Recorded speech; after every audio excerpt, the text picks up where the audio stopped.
Hello student, class 9 science का practice कर रहे हैं हम question papers plus important questions की, जो कि आपकी कंपार्टमेंट अगर आई है आपकी किसी साइंस के पेपर में, या फिर आपका कोई मिड टर्म एग्ज़ाम है या फाइनल एग्ज़ाम है, तो ये क्वेश्चंस आपको अच्छी तरह से करने, इंपॉर्टेंट क्वेश्चंस है। ठीक है, तो क्वेश्चन पेपर भी आपको मिल जाएंगे, डिस्क्रिप्शन में लिंक में देख लेना। जितना भी प्लेलिस्ट में है वो सारा आपको साइंस का भी एंड मैथ्स का भी कर लेना है। ठीक है, तो डिस्क्रिप्शन में प्लेलिस्ट ज़रूर चेक कीजिए। अब देखिए, इसमें कुछ इंपॉर्टेंट क्वेश्चन मैंने एटम एंड मॉलिक्यूल्स में साइंस में बताए थे लास्ट क्लास में, तो उसका भी मैं डिस्क्रिप्शन में लिंक में डाल दूँगी। तो हमने वहाँ पे सीखा था एटॉमिसिटी क्या होती है और मॉलिकुलर मास क्या होता है। तो एटॉमिसिटी तो बहुत सिंपल था, number of atom present in a molecule. एक मॉलिक्यूल के अंदर जितने एटम प्रेजेंट होंगे उसे एटॉमिसिटी कहेंगे। जैसे ऑक्सीजन है, इसमें O के 2 एटम है तो इसकी एटॉमिसिटी 2 है। O3 ओजोन है तो 3 है, उसकी एटॉमिसिटी 3 एटम है। कार्बन डाइऑक्साइड की बात करें तो कार्बन का 1 एटम है, ऑक्सीजन के 2 एटम है, तो एटॉमिसिटी कितनी हो जाएगी 3। तो एटॉमिसिटी का मतलब सिर्फ एटम होता है। ठीक है, उसके बाद हमने इसमें मॉलिकुलर मास सीखा था। मॉलिकुलर मास में ऑक्सीजन के 2 एटम है, ये तो हमें पता है। ऑक्सीजन के कितने एटम है 2, तो ऑक्सीजन इंटू 2। ऑक्सीजन का एटॉमिक मास, मॉलिकुलर मास बोले तो ऑक्सीजन का एटॉमिक मास रखना है 16 एंड 2 एटम है तो 2 से मल्टीप्लाई करना है। यानी कि मॉलिकुलर मास क्या होता है, जितनी एटॉमिसिटी होगी इस एटम की। ठीक है, ऑक्सीजन 2 है तो 2 से ऑक्सीजन के एटॉमिक मास को मल्टीप्लाई करना, 16 को 2 से। जैसे CO2 है, अगर इसकी एटॉमिसिटी की बात करें तो एटम बताने होते हैं बस, बट एटॉमिक मॉलिकुलर मास की बात करें तो कार्बन और ऑक्सीजन, पहले तो देखो कितने हैं। कार्बन इसमें 1 है तो कार्बन का 1 एटम है, ऑक्सीजन के कितने एटम है 2। अब आपको कार्बन का एटॉमिक मास रखना है, फिर 1 से मल्टीप्लाई करना है, फिर ऑक्सीजन का एटॉमिक मास 16 और 2 से मल्टीप्लाई करना है, और फिर मल्टीप्लाई करके टोटल कर देना है। तो ये क्या होता है मॉलिकुलर मास। आज हम सीख रहे हैं इसमें रेशियो ऑफ मास, ये भी इंपॉर्टेंट है बहुत ज़्यादा। तो यहाँ पे अगर आपको एटॉमिक मास आता है ना, तो एटॉमिक मास में आप जस्ट क्या कर रहे हो, इस एटम को इसके साथ ऐड कर रहे हो, है ना। पहले मल्टीप्लाई करो फिर ऐड करो, बट यहाँ पे सिर्फ ऐड मल्टीप्लाई करना होगा आपको जब रेशियो ऑफ मास निकालेंगे, प्लस नहीं करना लास्ट में। ठीक है, अभी बताते हैं। तो जैसे कि कैल्शियम कार्बोनेट है, ठीक है, तो कैल्शियम कार्बोनेट में हमें कैल्शियम भी दिया, कार्बोनेट में कार्बन है और ऑक्सीजन है। अगर मैं इसमें इस क्वेश्चन में तीनों चीज़ें बता देती हूँ। अगर हमसे इसमें एटॉमिसिटी पूछी होती, क्या पूछी होती, एटॉमिसिटी, तो कैल्शियम में के कितने एटम है, 1 एटम है ना, कैल्शियम का 1 एटम है। कार्बन के कितने एटम है, 1 एटम है। ऑक्सीजन के कितने एटम है, 3 एटम है। तो एटॉमिसिटी, नंबर ऑफ एटम कितने एक मॉलिक्यूल के अंदर, तो ये तो हो जाती 5। ठीक है, बट अगर आपको मॉलिकुलर मास पूछा जाएगा इस क्वेश्चन में, मॉलिकुलर मास, तो मॉलिकुलर मास में हम क्या करेंगे, कैल्शियम के कितने एटम है, 1 एटम है।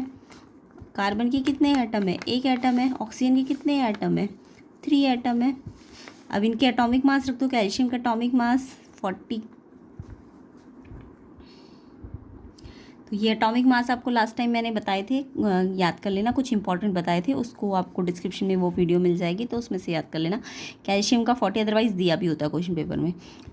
एटॉमिक मास 40 है तो इसको 1 एटम है तो 1 से मल्टीप्लाई। फिर कार्बन का एटॉमिक मास 12 होता है, इसको 1 से मल्टीप्लाई, 1 एटम है ना, क्योंकि ऑक्सीजन के 16 एटॉमिक मास, और कितने एटम है इसमें कितने एटम है ऑक्सीजन के, इस क्वेश्चन में 3 है ना, तो ऑक्सीजन के एटॉमिक मास को 3 से मल्टीप्लाई। अब हम क्या करते हैं, 40 इंटू 1 40, 12 इंटू 1 12 एंड 16 इंटू 3 48। तो हम इन सबको जब मॉलिकुलर मास निकालेंगे ना, तब तो इन सबको हम प्लस कर लेंगे लास्ट में। ठीक है, तो 600 यूनिट आपका मॉलिकुलर मास आ जाएगा। बट अगर ये क्वेश्चन मॉलिकुलर मास ना होके रेशियो बाय मास है, रेशियो बाय मास, तो ये देखिए ध्यान से करना है। अब आपको ये आपने निकाल लिया ना 40 12 और 48, तो आपको वैसे ही करना है। कैल्शियम के कितने एटम है, 1, लेकिन बस प्लस मत करना। कार्बन के कितने एटम है, 1, और ऑक्सीजन के कितने एटम है, 3। यहाँ तो हम प्लस कर दे रहे हैं ना मॉलिकुलर मास जब निकाल रहे हैं, यहाँ पे लेकिन प्लस नहीं करना। कैल्शियम का 1 एटम है, कैल्शियम का एटॉमिक मास 40 इंटू 1, कार्बन का 12 इंटू 1, ऑक्सीजन का 16 इंटू 3।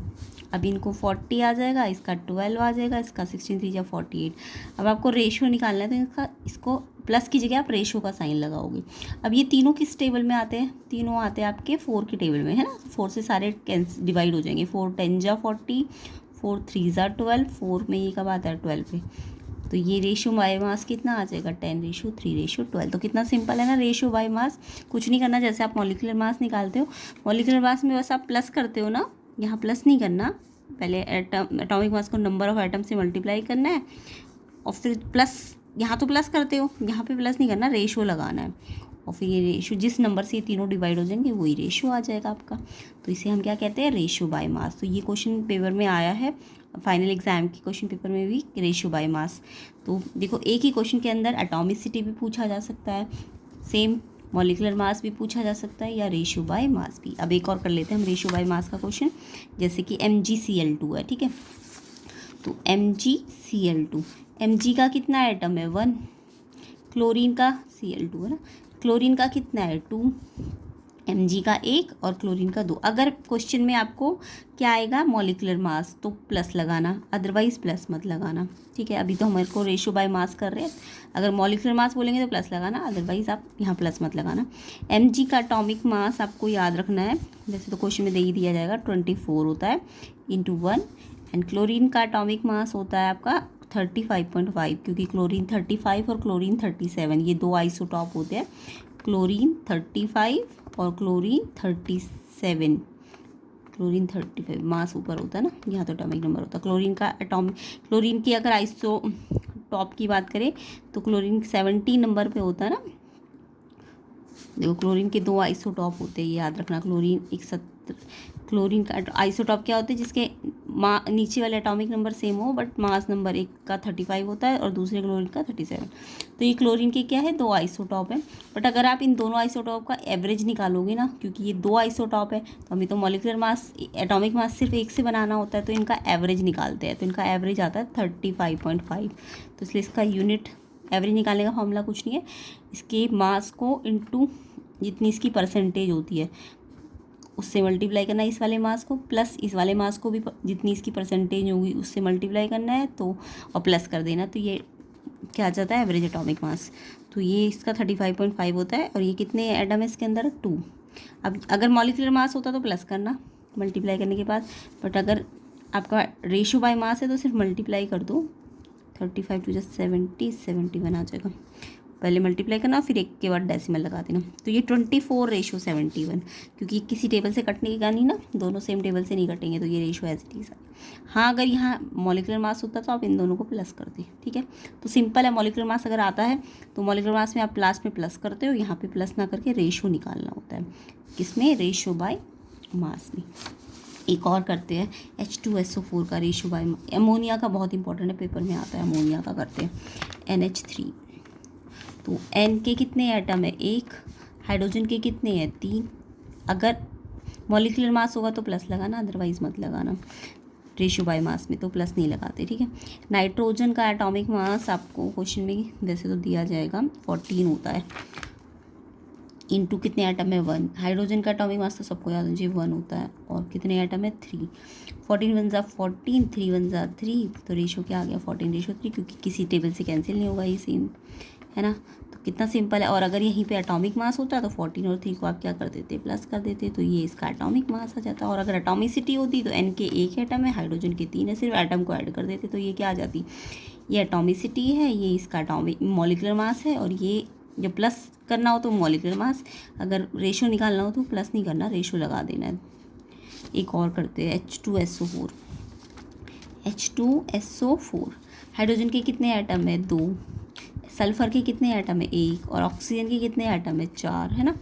तो हाइड्रोजन कितना एटॉमिक मास 1, सल्फ़र का एटॉमिक मास उसका एटॉमिक नंबर 16 है, उसका डबल होता है, एटॉमिक मास ज़्यादातर डबल होता है, तो सल्फ़र का 32 हो जाएगा एटॉमिक मास। अगर आपको बाई चांस एटॉमिक मास ना दिया हो तो आप उसका ना एटॉमिक नंबर याद रखो, तो मोस्टली केसेस में एटॉमिक नंबर का डबल होता है। सल्फ़र का एटॉमिक नंबर 16 तो उसका डबल कर दो, मोस्टली ज़्यादातर में होता है बट सब में नहीं होता। ऑक्सीजन का 8 होता है एटॉमिक नंबर, तो एटॉमिक मास 16 होता है, 16 × 4, ठीक है। अब आप इसको 2 × 1 = 2, 32 × 1 = 32, 16 × 4 = 64। अब आपको मैंने क्या कहा है, अगर मॉलिकुलर मास है तो इनको प्लस करना, बट अगर रेशियो बाय मास है तो आप रेशियो निकालना। अब ये सारे किस टेबल से डिवाइड हो सकते हैं, 2, 32, 64, ये 2 से कैंसिल हो सकते हैं, तो ये 2 पे 1 पे आता है, 2 पे ये कब आएगा 16 पे आएगा, 2 1 जा 2, एक बचा 2 6 जा 12, और 2 पे ये कब आएगा, 2 3 जा 6, 2 2 जा 4। तो ये आपका रेशो बाय मास आ जाएगा 1:16:32। अब आगे के क्वेश्चन आपको खुद प्रैक्टिस करने हैं ये सारे। कैल्शियम हाइड्रोक्साइड, ये देखो एक और कर लेते हैं, कैल्शियम हाइड्रोक्साइड का कैसे करेंगे। CaOH2। अच्छा, कई बार इसका नाम भी पूछ लेते हैं। कैल्शियम हाइड्रोक्साइड को हम कहते हैं स्लेक्ड लाइम, तो ये नाम भी याद रखना। क्या कहते हैं इसको, स्लेक्ड लाइम। ये मैंने पहले भी बताया हुआ आपको। स्लेक्ड लाइम पूछे तो कैल्शियम हाइड्रोक्साइड, और अगर जस्ट लाइम बोले, क्विक लाइम तो होता है कैल्शियम ऑक्साइड। ये याद करना, कैल्शियम ऑक्साइड क्विक लाइम को कहते हैं और स्लेक्ड लाइम कैल्शियम हाइड्रोक्साइड को कहते हैं। ठीक है, तो अभी हमें इसका एटॉमिक क्या निकालना है, रेशियो ऑफ मास। ठीक है, तो रेशियो ऑफ मास मतलब कैल्शियम के कितने एटम है, 1 एटम है। ऑक्सीजन के कितने हैं, देखो ऑक्सीजन का एक नहीं, ऑक्सीजन के बाहर 2 है ना, यहाँ पे ब्रैकेट, पूरी ब्रैकेट पे 2 है, तो यानी इस पर भी 2 है और इस पर भी 2 है। तो ऑक्सीजन के 2 एटम है और हाइड्रोजन के भी कितने हैं, 2 एटम है। मान लो यहाँ 2 होता और यहाँ भी 2 होता तो 2 2 जा 4 हो जाता। अगर यहाँ 3 होता तो 3 2 जा 6। मान लो 3 सिर्फ इस पर लगा हुआ है तो हाइड्रोजन के 6 होते बट ऑक्सीजन के तो 2 ही होते। ठीक है, तो जिस पे नंबर यहाँ अंदर भी और बाहर भी है तो वो इससे मल्टीप्लाई हो जाएगा, बट इस पे नहीं अगर अंदर नंबर तो ये सिर्फ 2 से इसमें 2 आएगा। अगर यहाँ मान लो H3 होता, वैसे तो H3 होता नहीं, H2 होता है। अगर मान लो कोई और एलिमेंट होता तो अगर यहाँ उसके अंदर 3 होता और यहाँ 2 होता तो उस एलिमेंट का कितना हो जाता एटम, 6 हो जाता। ठीक है, जैसे मान लो कैल्शियम की जगह अगर हम कुछ और ले लें जिसके Na,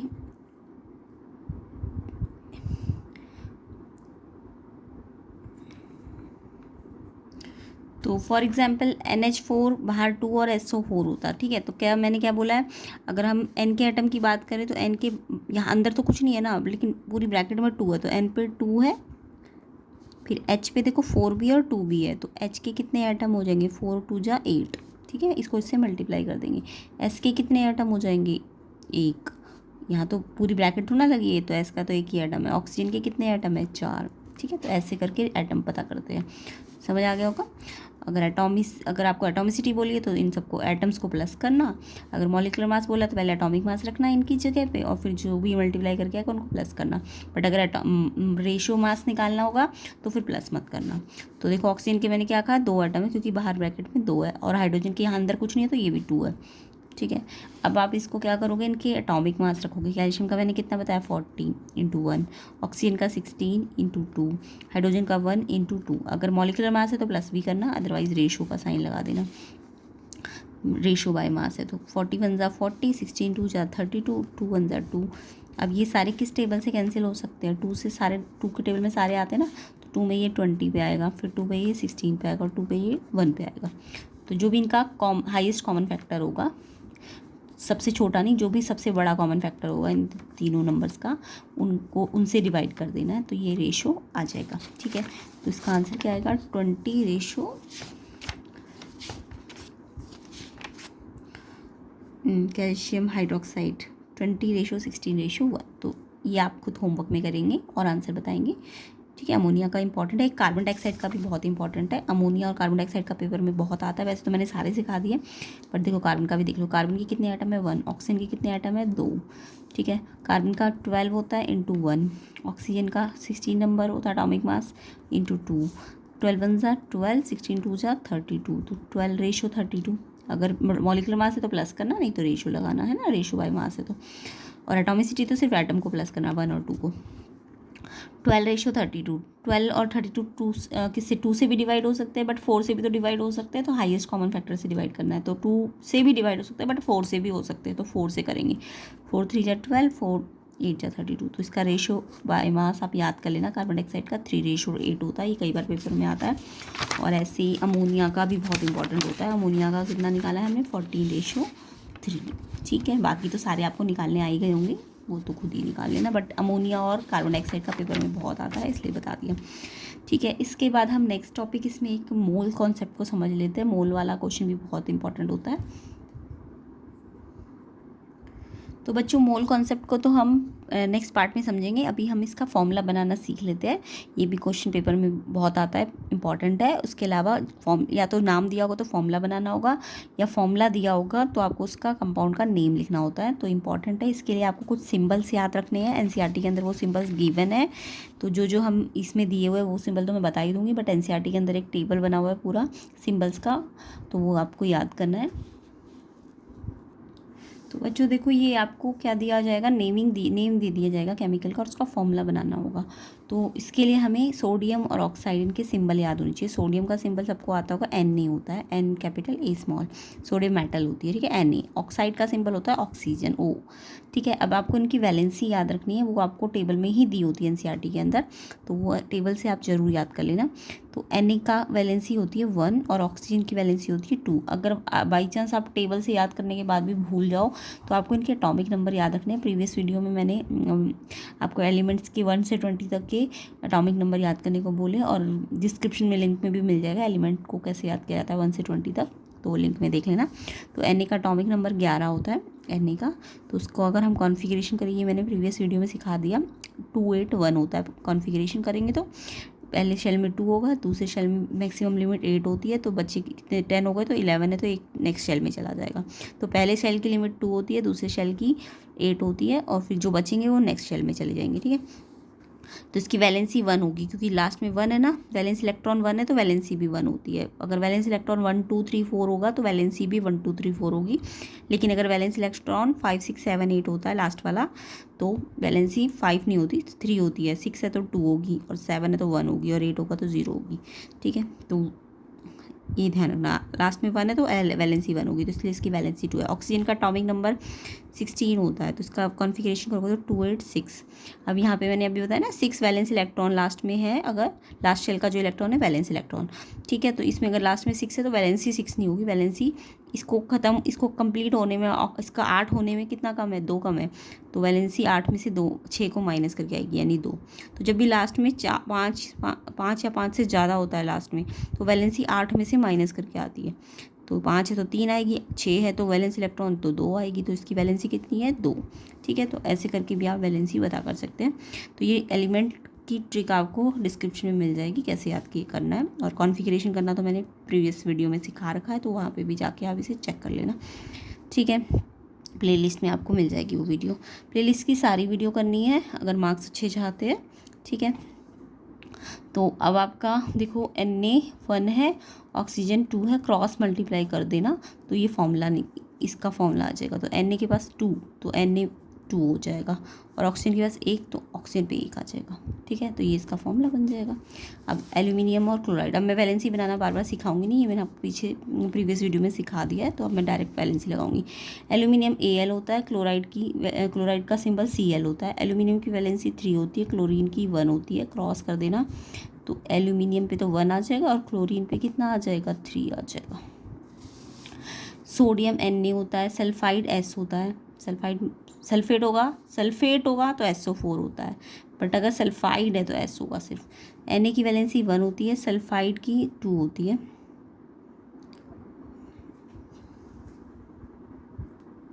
सल्फर 16 नंबर पे होता है ना, सल्फर 16 नंबर पे होता है, तो 286, सॉरी सल्फर, ऑक्सीजन आपका 8 नंबर पे होता है, इसे ठीक कर लेना। ऑक्सीजन 8 नंबर पे होता है, इसका ऑक्सीजन को ठीक कर लेना, यहाँ गलती से हो गया, 26 होता है, ठीक है, 6 है यहाँ पे। सल्फर 16 होता है तो 286, तो इसके लास्ट में भी 6 है तो वैलेंसी इसकी 2 होगी, ठीक है। तो ये ऑक्सीजन को ठीक करना, इसका मैंने एटॉमिक मास लिख दिया गलती से। ऑक्सीजन का एटॉमिक नंबर से ही कॉन्फ़िगरेशन करना चाहिए, ना कि एटॉमिक मास से। तो ऑक्सीजन का एटॉमिक नंबर कितना होता है, 8। सल्फर का एटॉमिक नंबर 16 होता है, ठीक है। तो Na2S, Na पे 2 आ जाएगा और S पे 1, तो ये इसका फॉर्मूला बन जाएगा, ठीक है। इसके बाद मैग्नीशियम हाइड्रोक्साइड, देखो मैग्नीशियम का सिंबल Mg होता है, हाइड्रोक्साइड का OH होता है। हाइड्रोक्साइड एक पॉलीएटॉमिक आयन है, ठीक है, यानी इस polyatomic ion group of atom, an atom और ग्रुप ऑफ एटम होता है ये। इसकी डेफिनेशन भी आती है पॉलीएटॉमिक आयन की, group of atom which has fix charge. Group of atoms यानी एक से ज़्यादा एटम के ग्रुप है, तो group of atom which has a fix charge, उसको पॉलीएटॉमिक आयन कहेंगे।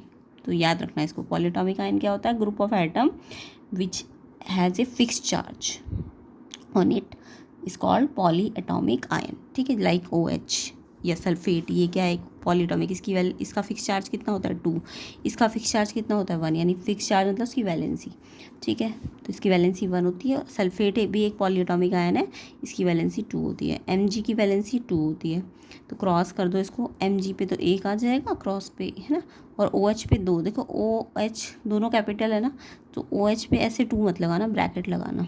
जब दोनों कैपिटल हो, पॉली एटॉमिक आयन में कैपिटल होते हैं ना दोनों, तो फिर ब्रैकेट में 2 आएगा। कॉपर का सिंबल Cu, नाइट्रेट होता है, नाइट्रेट एक पॉली एटॉमिक आयन है, NO3 की वैलेंसी याद कर लेना 2 होती है। इस पर मैंने बोला ना group of atom, poly atomic ion क्या है, ग्रुप ऑफ एटम, ये एक एटम नहीं होता, तो ग्रुप ऑफ एटम होता है which has a fix charge. तो कितना फिक्स चार्ज है इसका 2, जो फिक्स चार्ज है वो इसकी वैलेंसी है। कॉपर की वैलेंसी वैसे तो 1 भी हो सकती है और 2 भी हो सकती है, बट नाइट्रेट के साथ कॉपर की वैलेंसी आपकी नाइट्रेट की वैलेंसी 1 होती है। नाइट्रेट पे फिक्स चार्ज 1 होता है, 1 सही कर लेना इसको। हाइड्रोक्साइड पे भी 1 होता है, नाइट्रेट पे भी 1 होता है। कार्बोनेट, अगर कार्बोनेट हो, जैसे यहाँ पे अभी बताऊँगी, नाइट्रेट पे 1 होता है, और सल्फेट और कार्बोनेट पे 2 होता है। नाइट्रेट पे कितना होता है 1 होता है। कॉपर पे वैलेंसी 1 भी हो सकती है, 2 भी हो सकती है, बट नाइट्रेट के साथ 2 होती है, जनरली 2 होती है, 1 कभी कभी होती है, ठीक है। तो क्रॉस कर दो, तो कॉपर तो 1 आ गया, है ना, और पूरा नाइट्रेट कैपिटल है ना, तो नाइट्रेट पे 2 है, तो ऐसे 2 बस मत लिखना, ब्रैकेट में लगाना। तो ये ऐसे करके आपको इसके फॉर्मूले बनाने, ठीक है। कैल्शियम कार्बोनेट, कैल्शियम Ca होता है, कार्बोनेट अभी बताया था पॉली एटॉमिक आयन है, CO3 होता है। याद करना, carbonate CO3, nitrate NO3, valency भी याद करना इनकी। तो कैल्शियम की वैलेंसी 2 होती है, CO3 कार्बोनेट की भी 2 होती है। अब यहाँ अगर ये सेम टेबल से कैंसिल हो सकता है तो काट देना, 2 1 2, अगर 2 और 4 है तो भी कट जाएगा, 2 2 है तो 2 से कट जाएगा, है ना। क्रॉस कर दो, Ca पे भी 1 आ जाएगा और कार्बोनेट पे भी 1 आ जाएगा। 1 लिखने की ज़रूरत नहीं है, अगर 2 आता तो ब्रैकेट लगाते, अभी तो 1 है तो 1 आपको लिखने की बाहर ज़रूरत नहीं है, ठीक है। तो ये आपके फॉर्मूले हैं, इंपॉर्टेंट है, याद करना। अब देखो, एक क्वेश्चन तो आएगा कि आपको नाम दिए होंगे और फॉर्मूले बनाने होंगे। एक क्वेश्चन होगा आपको कंपाउंड बना के दे दिया होगा, फॉर्मूला दिया होगा और उसका नेम लिखना होगा। ये भी बहुत इंपॉर्टेंट क्वेश्चन है, इसे भी समझ लेते हैं। तो देखो, जब ऐसा होगा ना, तो एक तो मेटल होगी और जो बचा हुआ होगा ना, वो कोई या तो नॉन मेटल होगा या पॉली एटॉमिक आयन होगा। तो देखो, ये इसमें से ये 3 एटम है यहाँ पे, है ना, इसमें से एक सिंगल जो है वो मेटल होगी, सिंगल वाली, ठीक है, मेटल सिंगल होगी, और ये जो होंगी ये डबल होंगी, 2 एटम होंगे। तो यहाँ सिंगल क्या है, एल्यूमिनियम है ना, तो एल्यूमिनियम Al है तो एल्यूमिनियम होता है, ये याद करना। सिंबल एल्यूमिनियम से सिंबल याद करना और Al से एल्यूमिनियम याद रखना। तो एल्यूमिनियम, अब देखो SO4 को इकट्ठा बोलते हैं, क्या बोलते हैं, पॉलीएटॉमिक आयन बताया ना मैंने, सल्फेट होता है, ये क्या होता है, सल्फेट। तो ये एल्यूमिनियम सल्फेट, ये तो और आसान है, आपको Al पता होना चाहिए एल्यूमिनियम, और SO4 पता होना चाहिए सल्फेट। इधर देखो CaCl2, Ca एक है और Cl एक है ना। Cl को अलग अलग थोड़ा ना पढ़ोगे, C और L को अलग अलग थोड़ा ना करेंगे, क्योंकि ये देखो कैपिटल है और ये स्मॉल है, तो यानी ये C के साथ है, Cl एक साथ है। तो एक कैल्शियम है और एक क्लोरीन है, तो ये कैल्शियम पढ़ दो, बट क्लोरीन को हम क्लोरीन नहीं लिखेंगे, जब क्लोरीन लास्ट में होगा तो क्लोराइड बन जाएगा, क्या बन जाएगा, क्लोराइड, ठीक है। के क्या होता है, पोटेशियम, और के सिंगल है पोटेशियम, और ये पूरा पॉली एटॉमिक है, तो इसे क्या पढ़ेंगे, SO4 को सल्फेट, और इसकी वैलेंसी मैंने आपको बोली 2, याद रखना, सल्फेट की 2 होती है, क्लोराइड की 1 होती है। अगर ये मान लो बना हो, ये नाम लिखा होता तो इसकी वैलेंसी 2 होती, इसकी 1 होती, तो हम क्रॉस करके इसका फॉर्मूला बना देते, ठीक है। ऐसी एल्यूमिनियम की वैलेंसी 3 होती, सल्फेट की 2 होती, क्रॉस करके ये फॉर्मूला बन जाता। तो या तो क्वेश्चन ऐसे आएगा तो नाम लिखना होगा, नाम लिखना तो आसान होता है ना, सिंबल देख लो, नाम पता चल जाएगा, एल्यूमिनियम SO4 सल्फेट। बट अगर ये नाम लिखा होता तो इनकी वैलेंसी नीचे रखो और क्रॉस करके फॉर्मूला बना दो। अब के क्या होता है, पोटेशियम, NO3 को इकट्ठा पढ़ो, NO3 एक पॉली एटॉमिक आयन है, वैलेंसी 1 बताई थी ना। नाइट्रेट होता है, NO3 मतलब नाइट्रेट। Ca कैल्शियम, CO3 मैंने क्या बताया था, इकट्ठा पढ़ना होता है इसको, कार्बोनेट, कार्बोनेट की वैलेंसी कितनी बताइए 2, कैल्शियम की कितनी बताइए 2, 2 से 2 कट के 1, 1 क्रॉस करके ये बन जाएगा। पोटेशियम की वैलेंसी होती है आपकी 1 और नाइट्रेट की भी 1 होती है, तो क्रॉस करोगे तो KNO3 बन जाएगा। ठीक है, सिंबल याद होना चाहिए, पोटेशियम का K होता है और नाइट्रेट का NO3 होता है। तो ये आपको अच्छी तरह से याद करना है। जैसे एक और बना लेते हैं, कैल्शियम हाइड्रोक्साइड। कैल्शियम की वैलेंसी 2 और हाइड्रोक्साइड की मैंने क्या बताई 1, हाइड्रोक्साइड का सिंबल OH। तो देखो क्रॉस करोगे जब आप, कैल्शियम में तो 1 आ गया और हाइड्रोक्साइड पे कितना आ जाएगा 2, तो कैल्शियम हाइड्रोक्साइड। ठीक है, अगर आप एल्यूमिनियम ऑक्साइड बनाना चाहते हो, एल्यूमिनियम ऑक्साइड, तो Al की वैलेंसी 3, ऑक्सीजन की कितनी होती है 2, क्रॉस कर दो तो Al पे तो 2 आ जाएगा और ऑक्सीजन पे कितना आ जाएगा 3 आ जाएगा। ठीक है, समझ आ गया। और नाम से सिंपल देख के नाम बता दो, एल्यूमिनियम, और ऑक्सीजन मत लिखना इसको, एल्यूमिनियम ऑक्साइड। ओ लास्ट में होगा तो ऑक्साइड, क्लोरीन लास्ट में होगा तो क्लोराइड। ठीक है, OH होगा तो हाइड्रोक्साइड, CO3 होगा तो कार्बोनेट, SO4 होगा तो सल्फेट, NO3 होगा तो नाइट्रेट। बाकी क्वेश्चन दोनों तरीके से आ सकते हैं, या तो ये नाम लिखा होगा, ये फॉर्मूला लिखा होगा, नाम लिखना होगा, या नाम लिखा होगा, वैलेंसी एक्सचेंज करना, सिंबल लगाना और क्रॉस मल्टीप्लाई करके इनके आगे नंबर लग जाएंगे। ठीक है, तो ये बहुत इंपॉर्टेंट है, आपको अच्छी तरह से प्रैक्टिस करनी है इसकी। ठीक है, अब नेक्स्ट पार्ट में हम मोल कॉन्सेप्ट समझ लेंगे इसका, जो कि बहुत इंपॉर्टेंट है। इसके अलावा एक क्वेश्चन और जल्दी से देख लेते हैं, इनके हमें केमिकल फॉर्मूला और केमिकल नेम आना चाहिए। तो देखो, जैसे बेकिंग पाउडर है, इसको आपको पता होना चाहिए और दूसरा नाम क्या है इसका, केमिकल नेम क्या है। बेकिंग पाउडर तो जनरली बोला जाता है, बट बेकिंग पाउडर का केमिकल नेम क्या है, sodium hydrogen carbonate. Sodium hydrogen carbonate, तो सोडियम का सिंबल Na, हाइड्रोजन का सिंबल H और कार्बोनेट का CO3। क्विक लाइम का केमिकल नेम होता है कैल्शियम ऑक्साइड, मैंने अभी थोड़ी देर पहले बताया था। क्विक लाइम को क्या कहते हैं, कैल्शियम ऑक्साइड, कैल्शियम और ऑक्साइड। वॉशिंग सोडा का केमिकल नेम होता है sodium carbonate, sodium carbonate. Sodium मतलब Na, कार्बोनेट मतलब CO3, और क्रॉस इसकी वैलेंसी लगा दो। Na की वैलेंसी कितनी होती है 1, कार्बोनेट की कितनी बताइए 2, क्रॉस करके फॉर्मूला बना देना। तो वॉशिंग सोडा का केमिकल नेम क्या है, सोडियम कार्बोनेट। क्लाइम क्या कहते हैं, कैल्शियम ऑक्साइड। बेकिंग पाउडर मतलब sodium hydrogen carbonate. Hydrogen bromide, hydrogen bromide क्या होगा HBr। पोटेशियम सल्फेट क्या होगा K2SO4। ठीक है, तो इसके अंदर पूछेंगे नेम ऑफ एलिमेंट बताओ कौन कौन से एलिमेंट है, तो क्विकलाइम के अंदर कैल्शियम और ऑक्सीजन है। हाइड्रोजन ब्रोमाइड में हाइड्रोजन और ब्रोमीन है। तो जब नेम ऑफ एलिमेंट इसमें क्या क्या प्रेजेंट है, तो इसका फॉर्मूला आपको पता है, तो इसके अंदर कौन कौन से एलिमेंट है वो बता दो। ठीक है, तो हम question, we can not say an atom of water, why, हम एटम ऑफ वाटर नहीं कह सकते। क्यों नहीं कह सकते, वाटर का फॉर्मूला आपको पता है H2O है। H2O के अंदर 3 एटम्स है ना। ईच वाटर मॉलिक्यूल कितने में स्प्लिट होगा, 2 H में और 1 हाइड्रोजन में, 2 हाइड्रोजन और 1 ऑक्सीजन में। जब भी वाटर का हम मॉलिक्यूल लेंगे तो उसमें 2 हाइड्रोजन मिलेंगे और 1 ऑक्सीजन मिलेगा, यानी एलिमेंट मिलेंगे हाइड्रोजन और ऑक्सीजन। तो एटम जो है अनचेंज रहता है, जबकि मॉलिक्यूल जो होता है वो डिस्ट्रॉय हो सकता है। ठीक है, एटम तो जैसा है वैसे ही रहेगा, बट मॉलिक्यूल तो स्प्लिट हो सकता है ना, H2O H और O में स्प्लिट हो सकता है। तो इसलिए हम वाटर एटम नहीं बोलेंगे, क्योंकि उसके अंदर एक एटम थोड़ी ना, एक से ज़्यादा एटम है, तो वो तो स्प्लिट हो जाएंगे। तो हम एटम ऑफ वाटर नहीं कहेंगे, मॉलिक्यूल कहेंगे, क्योंकि मॉलिक्यूल स्प्लिट हो जाएगा बट एटम स्प्लिट नहीं होगा। ठीक है, इसके अलावा ट्राई एटॉमिक और tetra atomic molecule. Try atomic जिसके अंदर 3 एटम होंगे, और टेट्रा मतलब जिसके अंदर 4 होंगे, जैसे CH3Cl है, इसके अंदर C का 1 है, H के 3 है और Cl का 1 है। तो कितनी एटॉमिसिटी बताइए, C का 1, H के 3, Cl 1 3 4 और 1 5, ये तो 5 है।